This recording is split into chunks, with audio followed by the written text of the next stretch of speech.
Hello, welcome back to Lean Into Your Light, our podcast that we are so enjoying doing despite technical difficulties. I am Lorrie and this is my host. Kimberly K. French, nice to be here. Thanks, Lorrie. Yes, we've had some learning curves with the technology, but that's what it's all about. And I was telling one of my daughters about that. It wasn't supposed to be aired then, is what she says. And I said, yep, we will go with that and not hold on to things. But yes, it's been a little bit challenging. And I, like I was telling you earlier, I got my fiber optic network put in. So no more laggy internet. I mean, I think that's what that means, that it won't do that anymore.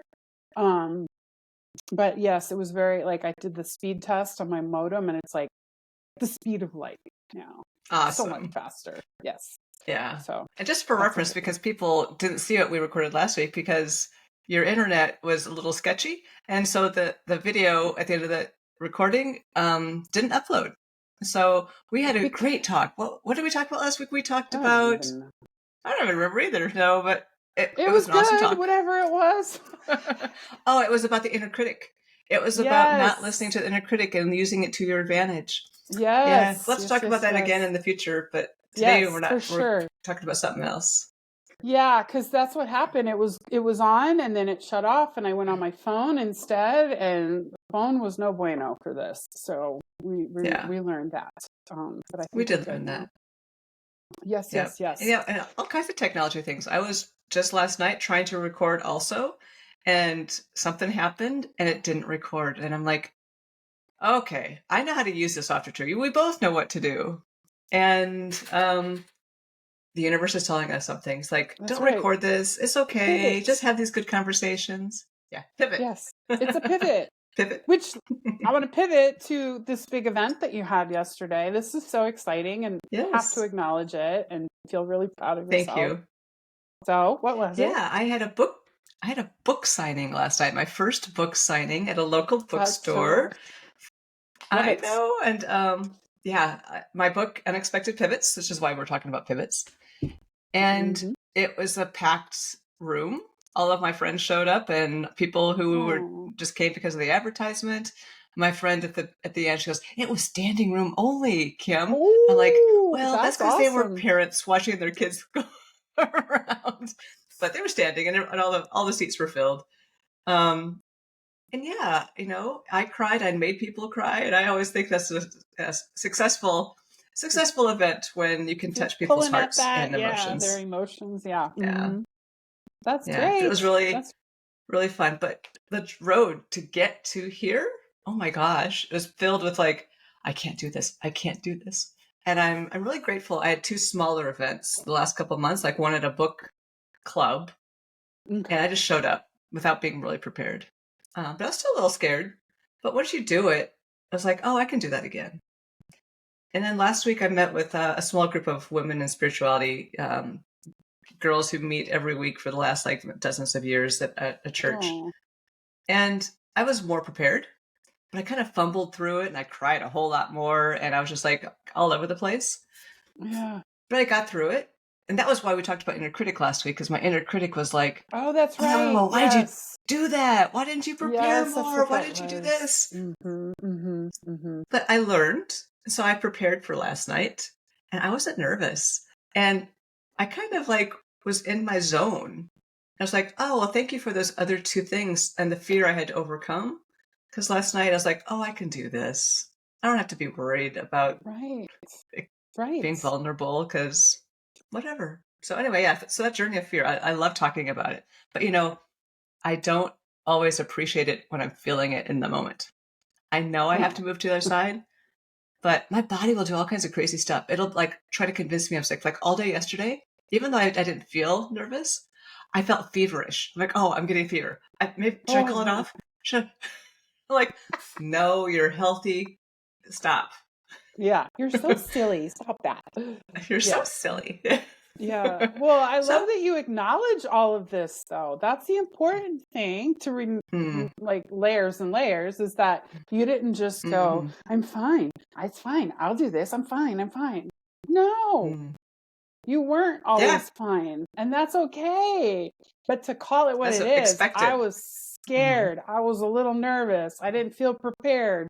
But you kept moving forward, little baby steps, until you get to this larger crowd, maybe more not intimate, but because of the size, and there's a lot other people and the kids running around, like there's a lot going on, but you stepped right into it and were confident and speaking about your truth and not your fear leading you. It was you wouldn't have been able to cry if it was your mind just going, I read this book and I'm done, and thank you, I'll sign it, and here you go.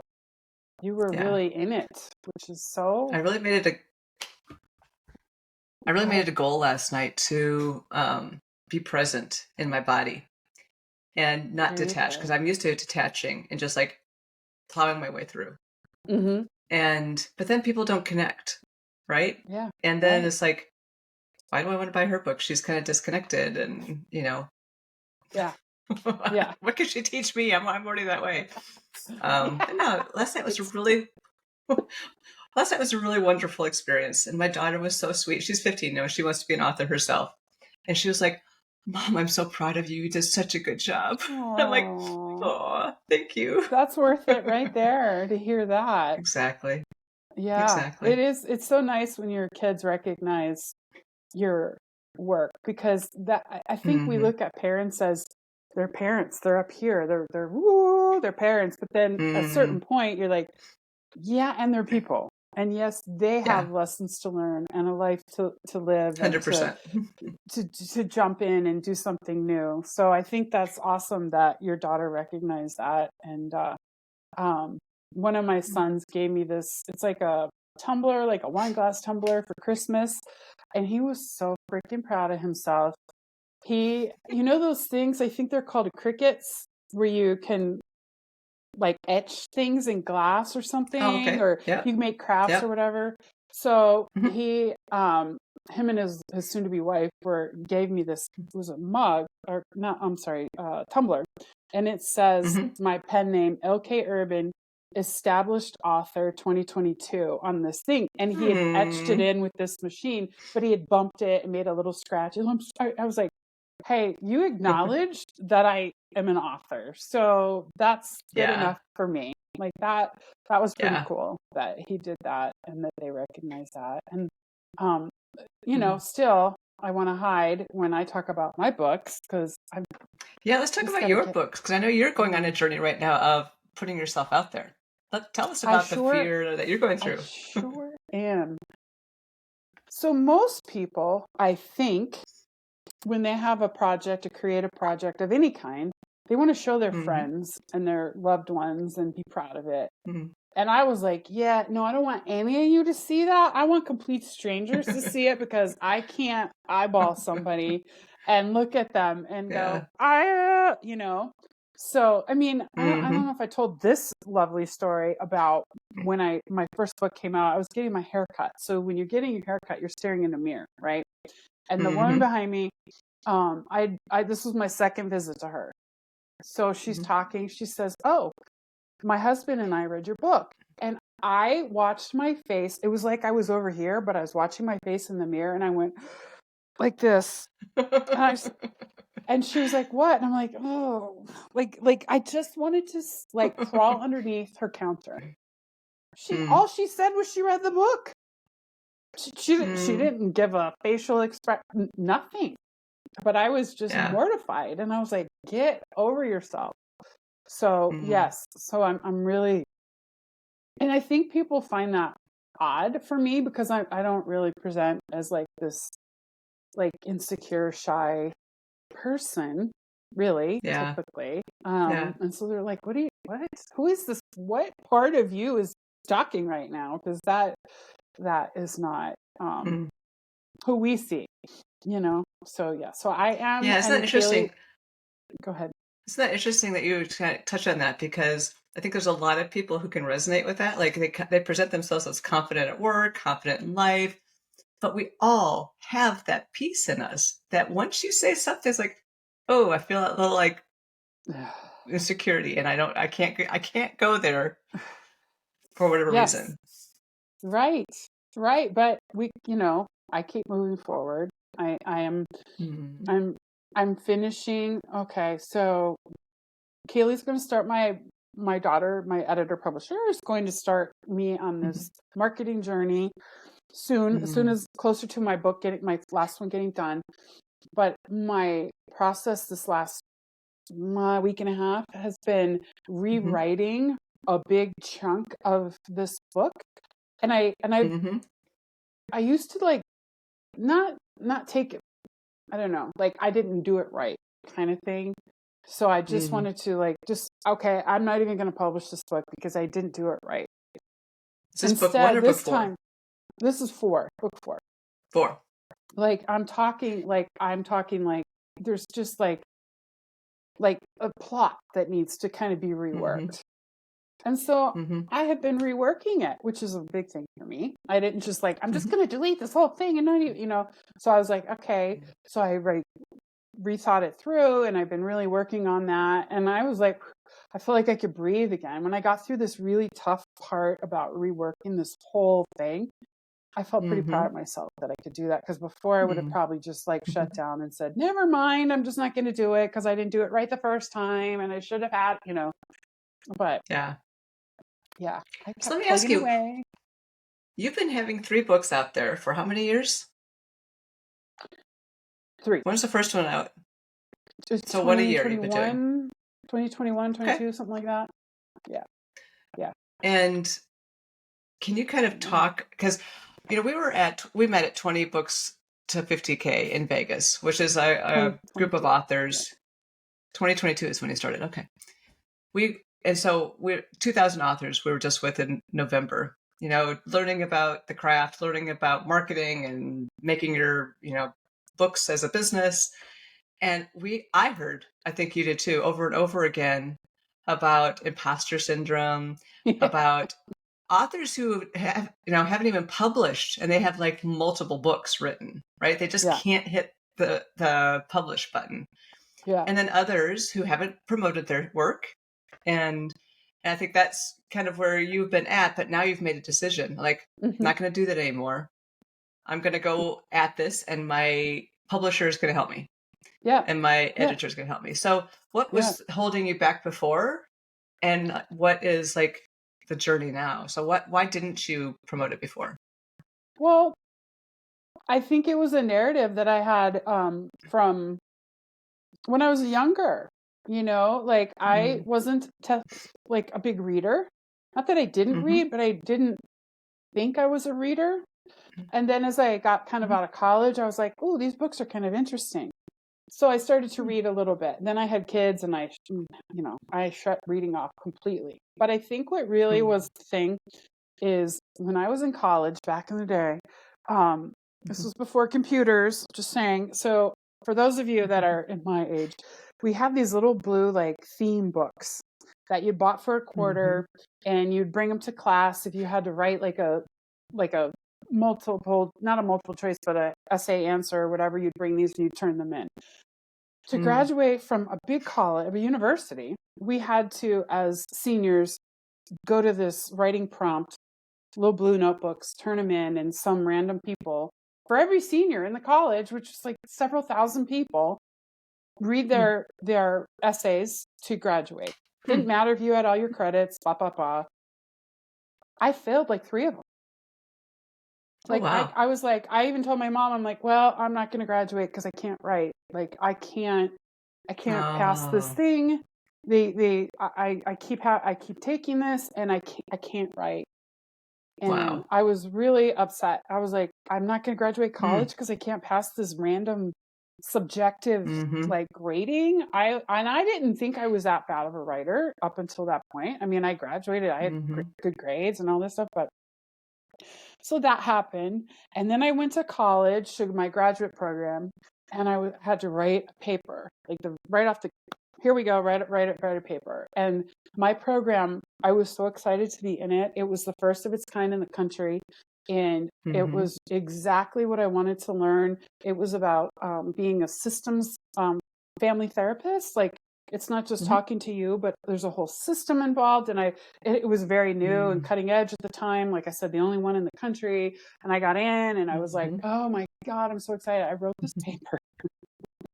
which I thought I did a good job. And the guy was very kind, but he was like, this is more like a book summary. Like, this isn't a paper. This isn't original ideas. And I was like, okay, I'm going to die and I'm never going to come back. And I just can't. So those two things like really stick in my mind. But I end up going through this program and I did so well. And I was one of the, I'll just say top students that when I got to the end, they said, would you like to go to the doctoral program? You don't have to do anything. You don't have to take any GREs or whatever. We want you to come. You did such a good job. And would you like to come? And I was like, no. So I turned that down because I still was like, but I have to write a dissertation. And Lord knows I couldn't do that because it's like 70 pages. How could you write 70 pages? And so there's been this writing thing. So I thought about those things a lot. And I've also had a desire to write a book my whole life for whatever reason. So anyway, I got through those. That was then, this is now. And you have a wonderful, sweet person editing your books, and she's going to be kind and walk you through this. And so that's what I did. Yeah. Wow. That is quite the journey, quite the awareness too, right? Of where you were, and probably your master's program helped you open up and have original, and so from there, that's like that beautiful place of where that inner journey is so powerful. Because doing the inner journey helps you confront those fears at some point. And you just, that's a beautiful realization that you had. And then you just still did it. You still went forward and you wrote books. Yeah. That's amazing. Yeah. Yeah. So that's it. I think that was it. That I just had those, how many millions and millions of things happen to you in your life, but those things, how is it that those particular things stick with you? That really is scary. You're not good enough. You can't write. Like I said, some subjective person read my little blue notebook and said, you can't pass. You can't graduate from college because you can't write this, 500-word essay or something, so I took that person's, that was my worth then. Like some random person I don't even know. I listened to them and said, okay, that's me.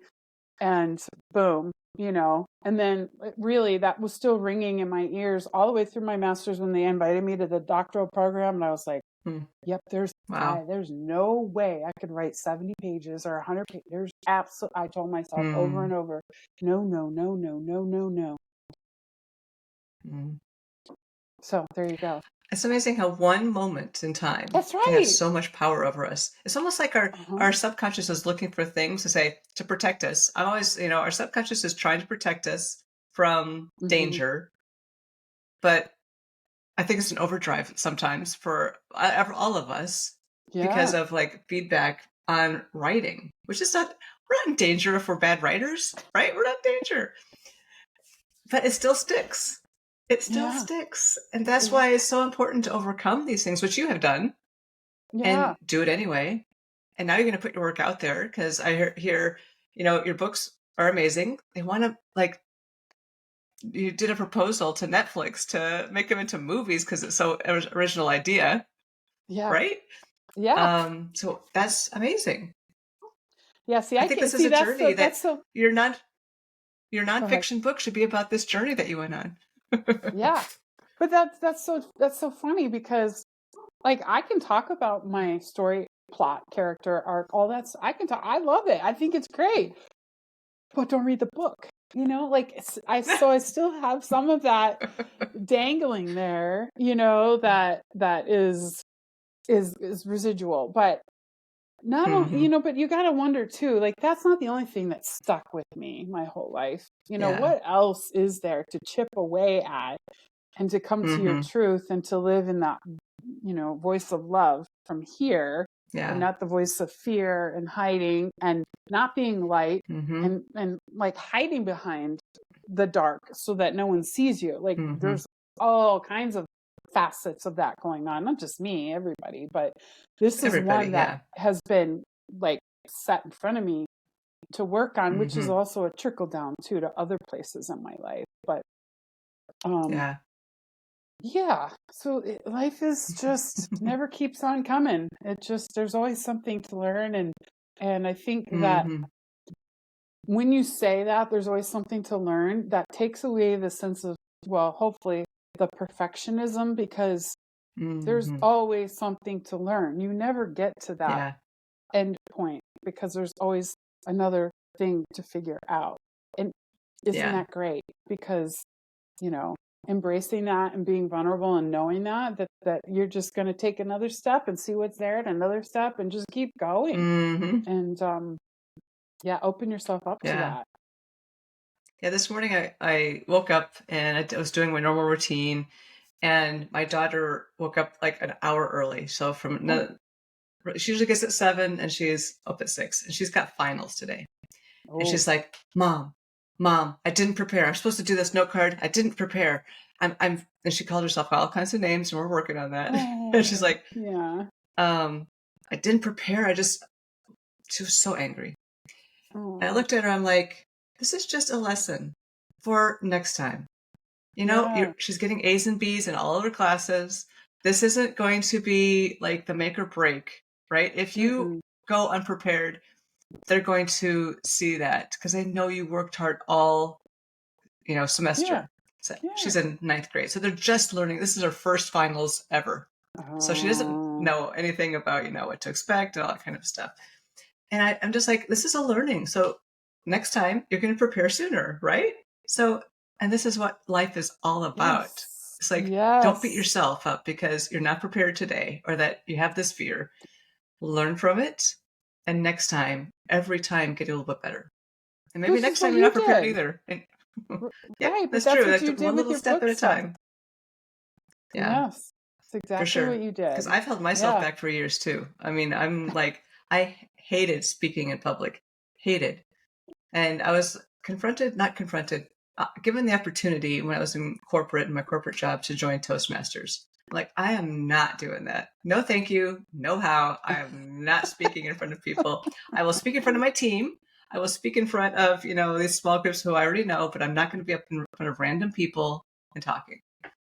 And so when I wrote this book, something kicked in when you trust your inner guidance, because my inner guidance is the one that said, write this book, write this book. You've had these experiences in your life and all yes, these learnings for a reason. Now go tell other people. It's like akin yes. to sitting around the fire in storytelling, Mm-hmm, because back in the day, that's how elders passed on the lessons to the younger generation. mm-hmm. Books, in my opinion, are us sitting around the fire and sharing the stories for the Yeah, people that come after us. And I yes. think it's our duty to be the ones who pass on whatever. I mean, there's so many books out there, but at the same time, your clan, your group, your people will know it's yours, and you pass it on to the next. And Mm-hmm, so, mm-hmm. that purpose within me is what drove me forward. My inner guidance, I finally started listening to my inner guidance, and I wrote the book. And that has just been propelling me forward. Now I'm in Toastmasters to learn how to speak better. And even this talk I did last night, as I was preparing, I was like starting from scratch. I'm like, wait a minute. I gave a talk at Toastmasters on this topic to prepare for this moment. I'm going to go take that outline, polish it off, and use that because it was a really good speech. It had a really good opener, it had a good closing. I'm like, I'm going to go back and leverage what I've already done because I've practiced. It's like, Nice. I could have done this like years ago in Toastmasters. You Although weren't I didn't ready have anything to talk to. about back then. I wasn't ready. You're right. I wasn't ready. But that's the Oh, journey, well, right? When you're ready, everything that you need will appear.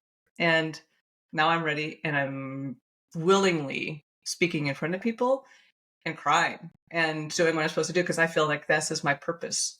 And when you live on purpose, I think that's hmm. where it helps so much to propel us forward. Yeah, that's so Yeah. beautiful though to so many people want to know their purpose. And Mm. that's like I don't know what my purpose. I don't know. Well, slow down a moment and you'll find Mm-hmm. it. If you really do, you will find all these clues. It doesn't happen by accident. You will wake Mm-mm. up and you will know, like you'll feel so strongly, but it's being vulnerable and honest with yourself. And it Yeah. might be like, hey, you know what my purpose is? It's to go work in an elephant sanctuary and I'm out of here. And then Yeah. how do you tell people that? They're going to go, you're Yeah. bananas. What are you doing? So it's being, able to be brave enough to do that, because your life Sure. purpose isn't for everybody, obviously, right? And so Mm-hmm.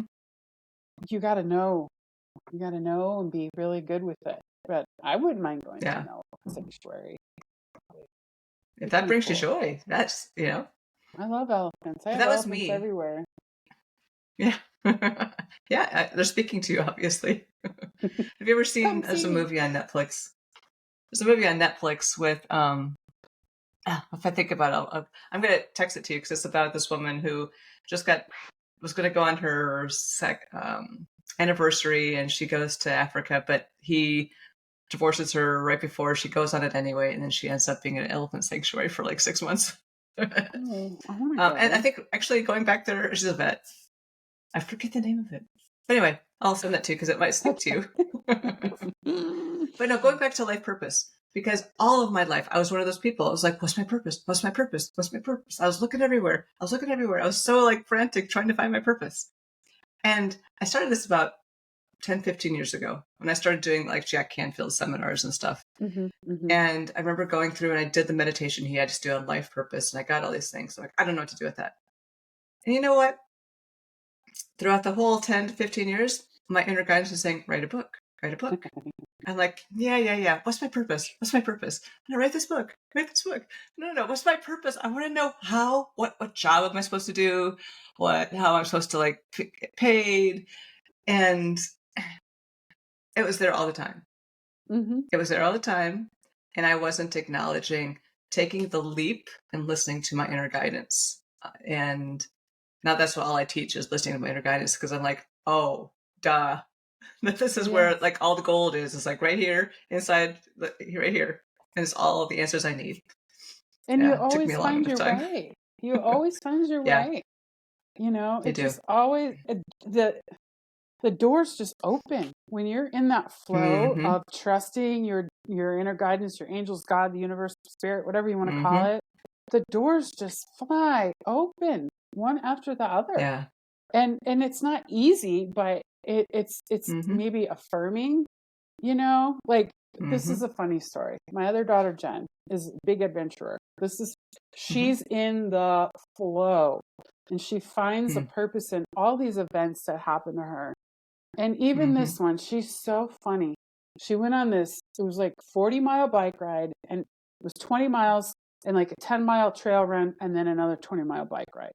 After the first Mm-hmm. 20 miles, she was like, there's this cafe. They have really good breakfast burritos. When she gets hangry, she needs to eat. And she pedaling. They Mm-hmm. close at 10:30, so you know, she flies in. It's 10:09. She says, oh, she's been thinking about this. Right as she walks up to the window, they put a sign up that says, closed until lunch. And she was like, okay. So Aw. she grabs like a pre-made, like a pastry and a banana or whatever and a coffee. And she sits down next to this family that has mom and dad and like a daughter her age. She's like 27, 26. How old are they? 26. Mm-hmm. Anyway, so they sit down, she sits down by them and they're having a discussion. This family, like, we ordered too much food. I'm not going to eat this, but we got to get out on the trail. And I don't want to, it was a breakfast pizza, big pizza, one piece gone out of it. And I don't want to throw it away. So much food to waste. And they're like, well, we can't take it with us. It's not going to last through the hike. And they're talking. And she was hungry. She didn't get what she needed at the window. Only Jen turns to them and says, I think I can help you out with the pizza. I love that. And they were like, what do you mean? She goes, I wanted to eat. They closed the kitchen. You're going to toss it. I'd be happy to take it off your hands. And they were like, okay. Here's your food. She's Wow. like, Mom, I got my breakfast. So, That's amazing. that's her though. Like, but she, like I Mm-hmm. said, she's in the flow. And things like that happen. Yeah. Hey, I wanted the breakfast burrito. That didn't happen, but there's a whole big breakfast pizza sitting here that I can have. And so who asks for someone else's food? I don't know. Yeah, but I bet you those opportunities are available to all of us all the time if we would Exactly. just recognize it and be brave enough to Yes. ask and say, I'll do it. She was like, Mom, if they had just left it on the table, I would have taken it anyway. She's like, I wouldn't have grabbed it out of the trash, but I would have taken it off their table and eaten it as soon as they left anyway. So why not ask for it?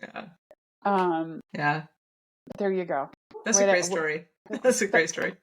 There's always an opportunity. That always was certainly getting out of your comfort zone to ask complete strangers for their leftover food. Mm-hmm. But it served a purpose. But when you're hungry after a 20-mile ride and you're disappointed because you don't have food, you're going to do it. Yeah. So but there's always an opportunity, I guess, is what I'm saying. Get out of your comfort zone, ask the strangers for their food, and you never know where that'll take you. Yeah.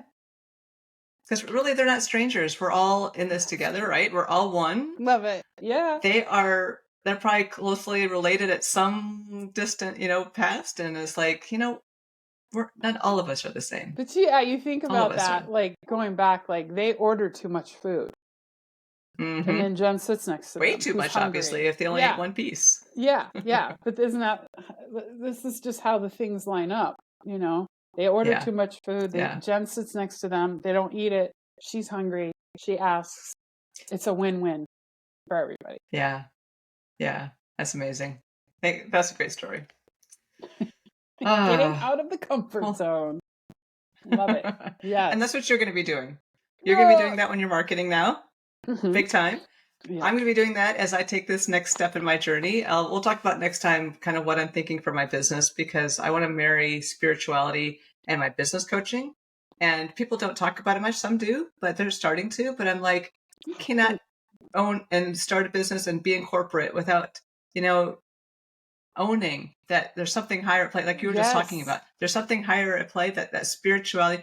What you just described to me with Jen was a spiritual moment. Because she was putting out the signals. I want something from this place. I'm going to get there and I'm going to have a beautiful breakfast because I'm starving after this bike ride. But this family was obviously receiving those messages somehow. And I think that's that spiritual connection. It's like Source is telling this family, order more food. And it just came together. And I think you can't be in all of life without having that realization that there's something else going on that's bringing you what you need in every single moment, especially in business. So I love that. My whole thing right now is branding myself to because I love business. I love spirituality, like those stories you just talked about. Yeah. So how do I bring that together? That's what my next journey is. You'll figure that out. And what a wonderful guidance you can give people, because the world is changing, and people in younger generations, like my daughter's age, your daughter's age, they're more dialed into that than we are. So giving them that opportunity to talk freely about that, incorporate that stuff into their business is wonderful. It's a gold mine. People need that, because I don't know that there's a whole lot of words for it right now. There's not a lot of go to how to be a spiritual business leader stuff. It's starting to happen. So you're kind of on that cutting edge where you can really give, great wisdom from both sides. Being in that corporate, that corporate structure, how it all works, but you also know your spirituality and how that works, and blending them. That's going to be gangbusters for people. Following my inner guidance, right? Because a lot of people are telling me, oh, don't do that. That's not going to sell. I'm like, I got to trust my inner guidance. I got to go with that because I'm being guided there for a reason. Yes. So I think there's just tons of stuff for you to do with that. It's so important. Awesome. And when you trust your inner guidance, I believe that those doors will open. You don't know how now. You don't need to know how. Yeah. You just need to keep going with your inner guidance and that faith, because that'll get you there, because those doors will start to open. Fair enough. Thank you for that. Because, sometimes we just need to hear that little bit of encouragement, even though I've got 5 people telling me this last 10 days, are you sure? Your daughter was not one of them, by the way. I talked to her yesterday about this whole thing, and she was very supportive. Like, yeah, let's build a brand for you. Let's put it together. Yep. Yep. So sometimes you just need to hear one person say, "Go for it." Yeah. And sometimes you don't get it, and you still have to go in your inner guidance to go for it. Yeah. And you trust yours. So this is. I do. Yeah. More and more every day. Yay. Good for you. Okay. Well, thank you for this conversation. Let's hope this one took on the airwaves or wherever. Yeah, that's right. This one is going to be aired. We're going to put that out there. There's no barriers in our way. Yes, I love it. Okay. All right. Well, I'll talk to you next time. I will. Yes. It's always such a pleasure to connect with you and talk to you. And it's always an enlightening conversation when we come together. So fun. Yes. Love it. Yeah. Have a good week. All right. Have a good week. Bye. Bye-bye.